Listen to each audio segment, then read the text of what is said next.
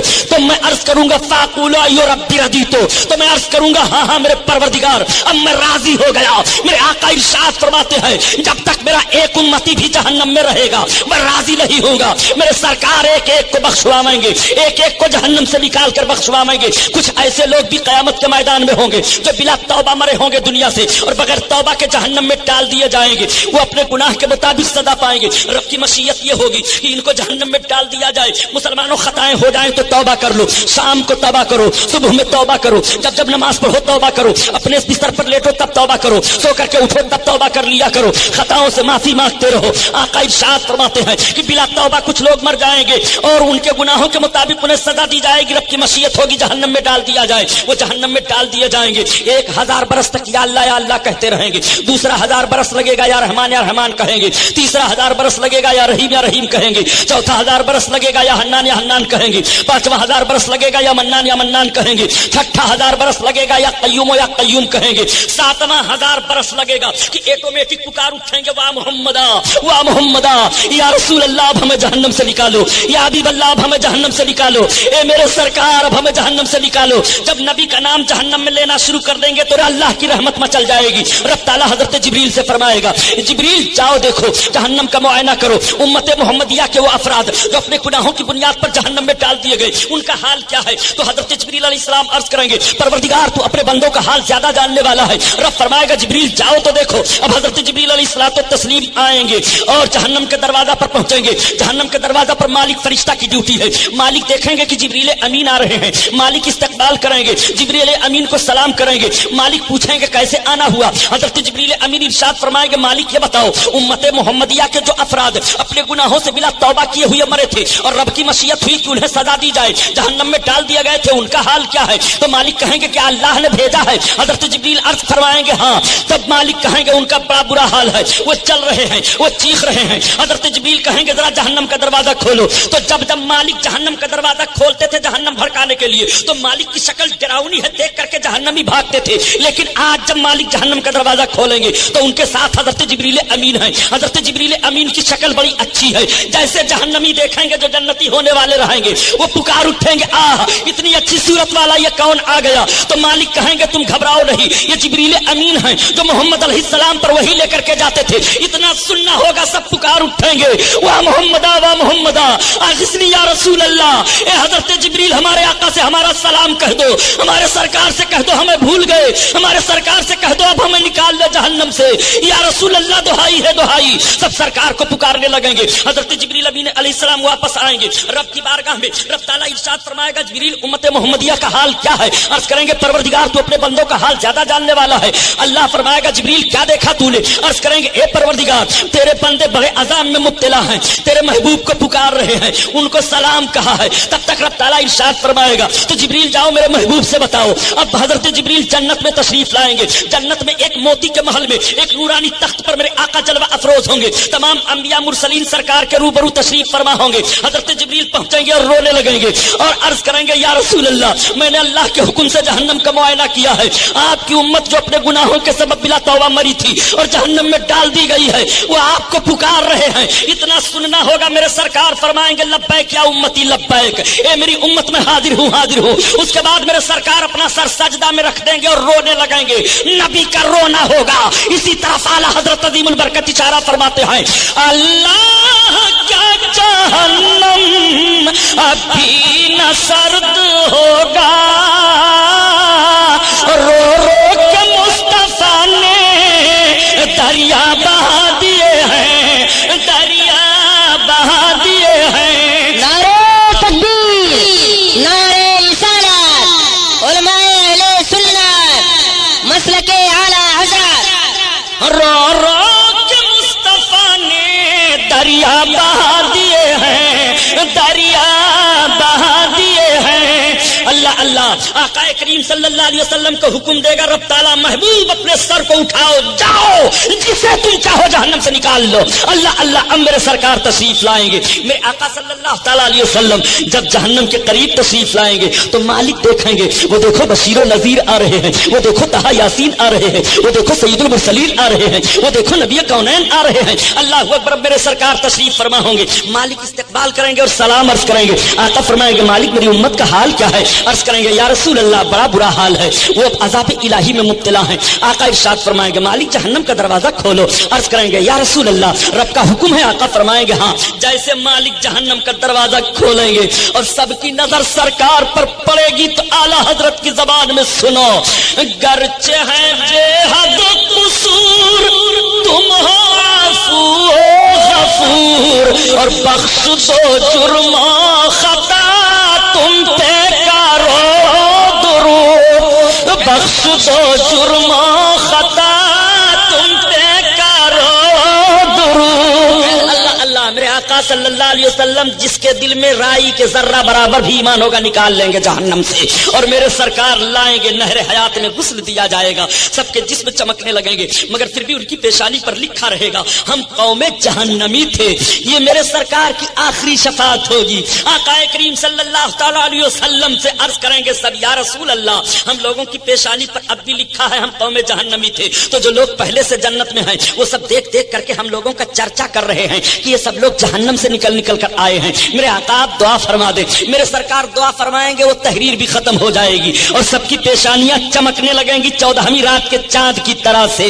اللہ اللہ یہ کیفیت ہوگی. اسی لیے تو اعلیٰ حضرت عظیم البرکت فرماتے ہیں اے مرد مومن تو ایسے رسول کا کلمہ پڑھ رہا ہے کہ آج اگر تم ملک کا غدار بن جا تو تجھے دیش دروہی قرار دے دیا جاتا ہے. اگر بیٹا باپ کی نافرمانی کرے تو جائیداد سے آگ کر دیا جاتا ہے. اگر استاد کی نافرمانی شاگرد کرے تو شاگردی سے نکال دیا جاتا ہے. اگر پیر کی نافرمانی مرید کرے تو مریدی سے نکال دیا جاتا ہے. ہر مجرم کو جرم کی سزا دی جاتی ہے مگر تو ایسے رسول کا کلمہ پڑھ رہا ہے کہ جرم کر رہا ہے اور معافی مانگ کر کے اپنے آقا کی بارگاہ میں پناہ لے رہا ہے. آقا کریم صلی اللہ تعالیٰ علیہ وسلم کا یہ کتنا بڑا کرم ہے کہ سرکار کے دامن کرم میں پناہ مانگ تو پناہ عطا فرما رہے ہیں. کر کے تمہارے گناہ مانگے تمہاری پناہ اور تم کہو دامن میں آ تم پہ کرو درود, اور بے ہنر و بے تمیز کس کے ہوئے ہیں عزیز. ایسے رسول کا کلمہ پڑھ رہے ہو بے ہنر و بے تمیز کس کے ہوئے ہیں عزیز. ایک تمہارا